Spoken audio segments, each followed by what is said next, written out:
This is Global Ummah Unity, faith, history, and truth in one voice.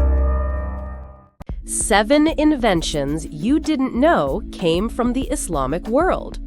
What if the inventions that power your daily life, the numbers you use, the hospital tools that save lives, the coffee that fuels your morning, didn't actually come from Europe, but from the Islamic world? This isn't a theory. This is history, and it's time to set the record straight.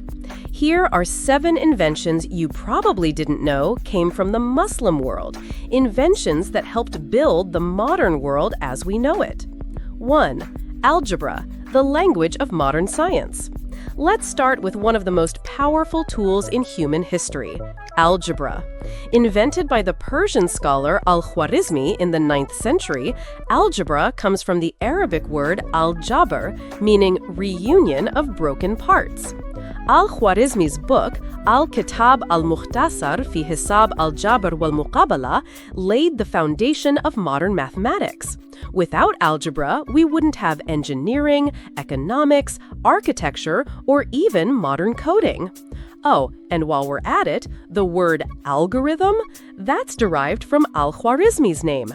Yes, your social media feed, your GPS, your entire digital life runs on a concept born in the Islamic world. 2. Hospitals, as we know them today. Did you know the modern concept of hospitals, with wards, documentation, training centers, and ethics, was developed in the Islamic world? The Bimaristans of Baghdad, Damascus, and Cairo in the 9th and 10th centuries were free, open to all, and run by trained physicians.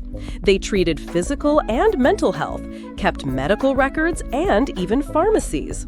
All of this while in much of Europe, illness was still treated as a punishment from God.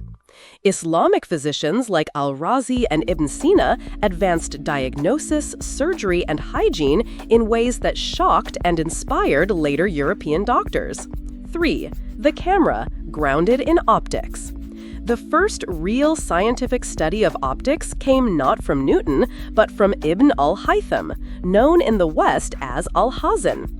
In the 11th century, he wrote the Book of Optics, proving that light travels in straight lines and that vision happens when light reflects from an object into the eye. He also built the first camera obscura, the ancestor of the modern camera. So the next time you snap a selfie, remember it started with a Muslim scientist 1,000 years ago. 4. Coffee, the world's favorite drink. Imagine a world without coffee? Terrifying, right? Coffee was first brewed in Yemen in the 9th century by Sufi mystics to stay awake during night prayers. The drink quickly spread across the Islamic world, reaching Cairo, Istanbul, and eventually Europe. But when coffee arrived in Venice, it was even called the Muslim drink and considered suspicious by church leaders. Today, it fuels global productivity, but its roots are undeniably Islamic. 5. Surgical tools, still used today. Let's talk surgery. In the 10th century, al-Zaghrawi, known in Latin as Abul Qasis, wrote a 30-volume encyclopedia of medical practices. In it, he illustrated over 200 surgical instruments, many of which are still in use today: scalpels, forceps, and even the first use of catgut for internal stitches. Europe used his work as the primary surgical reference for over 500 years. And yet, how often do we see his name in history books? 6. Universities as a system. Higher education isn't a Western invention. The oldest existing university in the world was founded by a Muslim woman, Fatima al-Fikhri, in 859 CE in Fez, Morocco. It offered degrees, had structured classes, and welcomed students from all backgrounds. It predated Oxford, Bologna, and the Sorbonne. The Islamic world didn't just teach, it institutionalized education. 7. The number system, including 0. Yes, the very numbers we use, 1 to 9, are called Arabic numerals for a reason. They were refined and spread by Islamic scholars who translated Indian works and introduced the concept of 0. This wasn't just a convenience, it revolutionized mathematics, science, finance, and eventually technology. Try coding or doing modern physics with Roman numerals. You can't. So why haven't you heard of these contributions? Because history has been filtered. Colonialism didn't just seize land, it rewrote the past. It erased names, downplayed achievements, and created a myth that science and civilization are a uniquely Western triumph. But the truth is this: the Islamic world was not only part of the journey, it was leading it for centuries. From architecture to astronomy, from philosophy to physics, Muslims paved the way. This isn't about blame, it's about balance. It's about recognizing a shared human heritage and reclaiming it. Because when we celebrate truth, we grow stronger together. So next time you use algebra, sip your morning coffee, take a photo, go to the hospital, attend a university, or even just write down the number 0, remember where it came from. Remember the legacy of the Islamic world. It didn't just inherit greatness, it created it. But let's go deeper, because these 7 inventions weren't just isolated breakthroughs. They were part of a whole ecosystem of innovation. They were the result of a worldview that saw knowledge as worship, learning as a form of devotion, and curiosity as a virtue, not a threat. In the Islamic world, scholars were not just tolerated, they were honored. Libraries weren't just collections of books, they were temples of thought. Cities like Baghdad, Damascus, Samarkand, Fez, and Cordoba weren't just cities, they were beacons of civilization where science, spirituality, and culture thrived side by side. While Europe was still burning women as witches for healing herbs, Muslim doctors were writing medical textbooks. While some kings in the West were illiterate, Muslim caliphs were funding translation centers that preserved the knowledge of ancient civilizations, only to later reappear in European Renaissance thought. Let's pause and reflect. Why does this matter today? Because it challenges one of the most dangerous ideas in modern history: that progress is Western and everything else is primitive.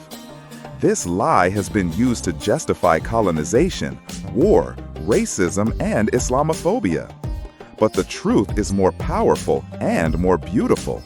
Science and civilization are not Western, they are human. And Muslims have always been part of that story. In fact, the Renaissance itself owes a deep debt to the Islamic world. European scholars like Thomas Aquinas, Copernicus, and even Leonardo da Vinci had access to Arabic texts. They studied works by Ibn Sina, Ibn Rushd, Al-Farabi, and Al-Kindi, often without crediting them. This isn't about rewriting history with new heroes. It's about recognizing the real authors of knowledge and giving credit where it's due. Now imagine, what if this history had always been told in our schools? What if every child knew that Muslim thinkers shaped the modern world? It would change how Muslims are seen. And more importantly, it would change how young Muslims see themselves. This is not just about pride. It's about restoring dignity. Because when a people are denied their contributions, they are denied their place in the future. And that brings us to today. We live in a time when Islam is often associated with violence, backwardness, or fear. This is not a coincidence. It's the result of centuries of erasure and propaganda. But the facts are louder than fear. The same civilization that gave the world algebra and optics also gave the world the idea that knowledge is power, and power must be used with ethics. And that matters now more than ever. Because we're facing a future where AI, biotechnology, climate change, and global inequality will force humanity to decide who we want to be. Will we divide or unite? Will we compete or collaborate? Will we forget our shared past or use it to build a better tomorrow? The legacy of the Islamic world is not just inventions. It's about values, curiosity, humility, diversity, justice, and the belief that knowledge should serve the people, not control them. So the next time someone tells you Islam contributed nothing, remind them that the ground they walk on, the math they use, the medicine they receive, may all have been touched by Muslim minds. This isn't arrogance, it's truth. And truth should never be buried, no matter how inconvenient it is to the myths we've been told. The Islamic Golden Age isn't gone.